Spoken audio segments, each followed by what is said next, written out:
jour, alors qu'il navigue dans les tumultueuses eaux Patagones, le capitaine Gilles Melon se pose des questions. Ça faisait à peu près comme ça. C'est vraiment n'importe quoi. Hein. Nous, on est des marins. On navigue à la voile. C'est écolo. Ah, mais les coques, c'est des tas de pétrole. Donc voilà, on a décidé de créer une association avec des amis et puis Quito de Pavon qui parraine le projet depuis son départ. Et l'idée, donc, c'est d'essayer de construire des bateaux qui ont un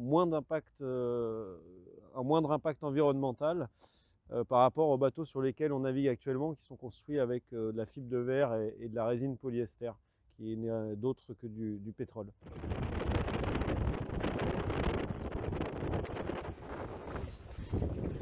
L'association Ecotransat a construit le Stern, un petit bateau de course de 7,60 m en partie biosourcé.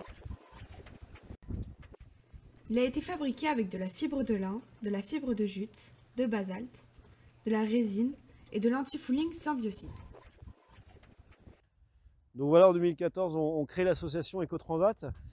Et là, donc, on décide de construire un voilier. Donc là, on est dans la recherche de financement, mais également dans la recherche scientifique, puisqu'on travaille avec l'école des mines d'Alès pour calculer les propriétés mécaniques des fibres naturelles et savoir si ces fibres peuvent être destinées à la construction navale. Et donc en 2021, on décide pour tester la fiabilité du voilier et les propriétés mécaniques directement en mer, de partir faire un tour du monde donc avec le Stern.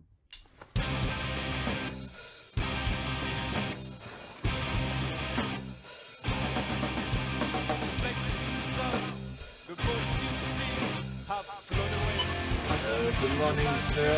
We can...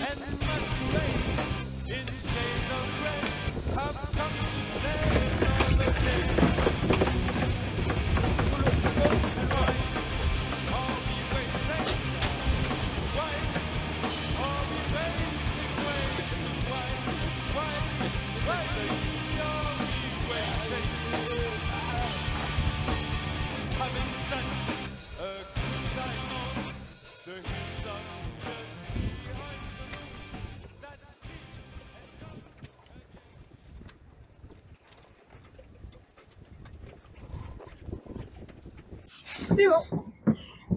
On a la chance d'être les trois équipiers qui ont participé au Tour du Monde de Gilles à différents moments de toute cette épopée. Bon, il en manque dans le lot, hein, il y a deux personnes qui sont pas là.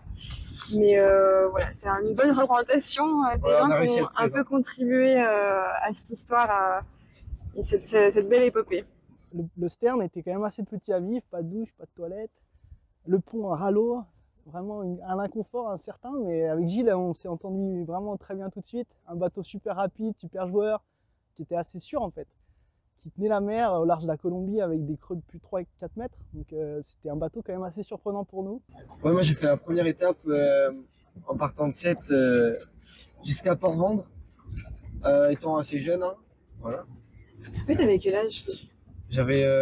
T'avais pas mué en tout cas? Non, j'avais pas mué, ça c'est sûr, ouais. J'avais 11 ou 12 ans. J'avais 11 ou 12 ans.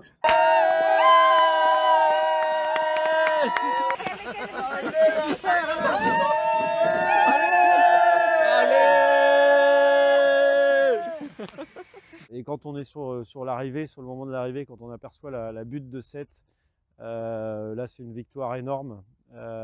C'est une victoire pour l'équipe Ecotransat qui a participé à tout le projet. C'est aussi une victoire une victoire sportive, parce que c'est quand même pas facile de faire un tour du monde sur un petit voilier de 7,60 m, un petit bateau de course.